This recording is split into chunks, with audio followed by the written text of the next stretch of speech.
So you had to say, okay, wait a minute.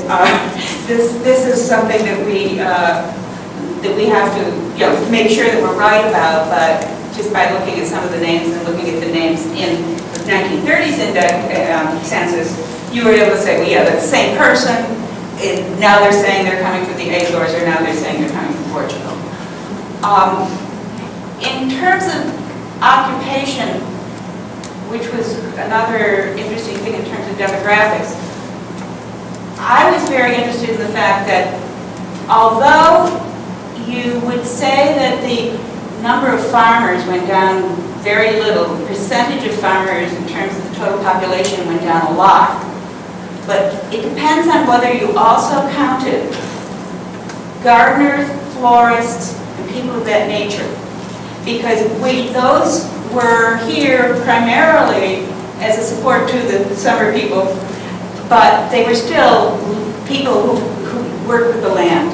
So at one point I think I had said, and we decided it was just too confusing, it depended on where you put them, which percentage you should be talking about. But I think I ended up putting them all with basically support workers rather than with farm workers, because it wasn't, that wasn't their main issue. Their main issue was, you know, growing things, not being really in the agricultural world.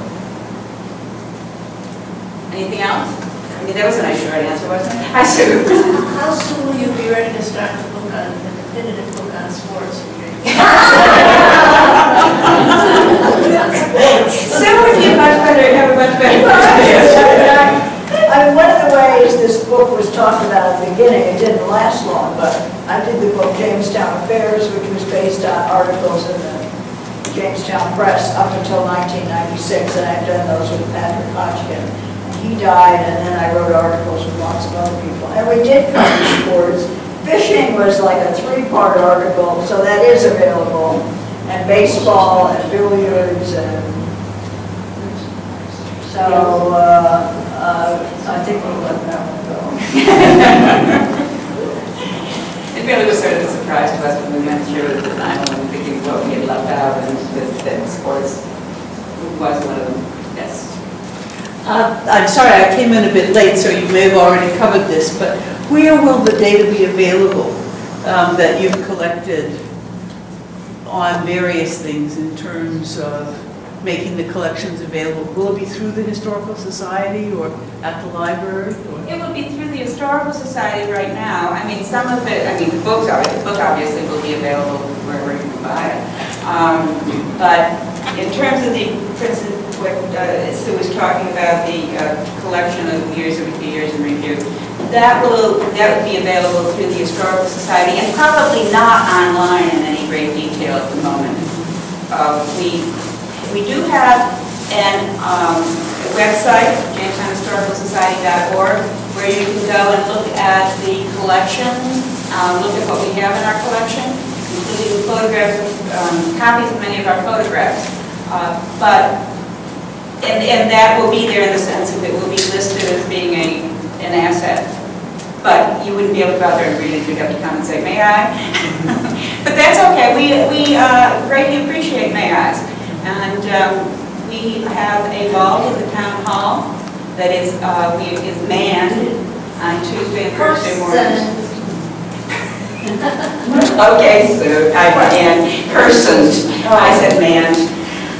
You see, I'm still the old school generics, but that's okay. And could I ask in what format they'll be? In other words, they're machine readable, but are they in a searchable format? Right now, it is in a Word document, so it's infinitely, yeah. Many of the things, however, that we put on the net, we do not put out as Word, we put out as PDFs, which are also somewhat searchable, but not as necessarily as easily searchable as a Word document. One of the things that was very wonderful about being in the town hall now, even though we're in the basement, is that we're able to have frequent contact with employees of the town. And we've really gotten involved with every department, and they've been very helpful. And this document on the years in review from 1949 to 1999, is that April? 2009. 2009. it's still in raw form, but we gave a copy to the planning department, and they've used it, and they gave a copy to the town clerk, even though it's not in a very refined state. But it's really been a benefit to be that close to these people, and I mean, we've given them copies of maps they don't have, and they make copies for us. I don't know if that should be published, but it's been a very positive experience. Yes, including the fact that when we were working on the section on planning in the modern, in terms of the planning commission and things of that nature, we were allowed to borrow from the town without any problem whatsoever all of the early minutes for the initial planning commission, and even before it was an official planning commission, back in the days when the Jamestown Charter was being zoned. So it was interesting to us that we were able to do that and speak with them and understand what was there. Anything else? Yes, Kay? How do you see the book being used? Do you think it's more of a pleasure read, or are you? Well, I hope it's pleasure. Or are you seeing it more as a reference book? I think it's more of a read than a reference. There's lots of things in it that one would use for reference, but I think it's more of a. I don't think it's got the historical gravitas that is necessary for a reference book. No footnotes. Thank you, John. Anyone else? Ken? One last question. What's happening with the buildings that got moved to Brookline? Nothing at the moment, except we keep adding the data to the, well, it's actually just an Excel spreadsheet. We've got 100 and I think it's 47 buildings that have been moved on Jamestown, including every church on Jamestown was moved from one place to another until the Catholics tore down the church in the 50s.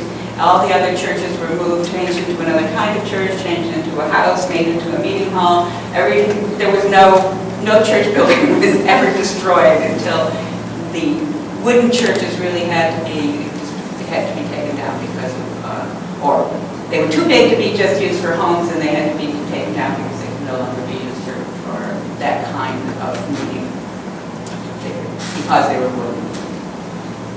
But that one fascinated me anyway. But there's a lot of buildings that were moved. The Neal Farm was moved from, the house was moved from Church Hill across the swamp over to the Neal Farm. You know, you can imagine that. I hope they did it in winter on rollers and across the ice, but I don't really know. Any other questions? Would you do it all again? And you know the answer to that one, of course I would. I want that to be very clear. It was a labor of great work, but also a labor of love, and I think that very much shows in the way that the book came out. I think the amount of work that went into it was overwhelming. What she's trying to say is that she's a very good friend of mine. Well, looking at the book too, I think it's very clear, and those of you who have seen the book are going to agree that just a monumental effort and a fabulous outcome. So, Rosemary and Sue.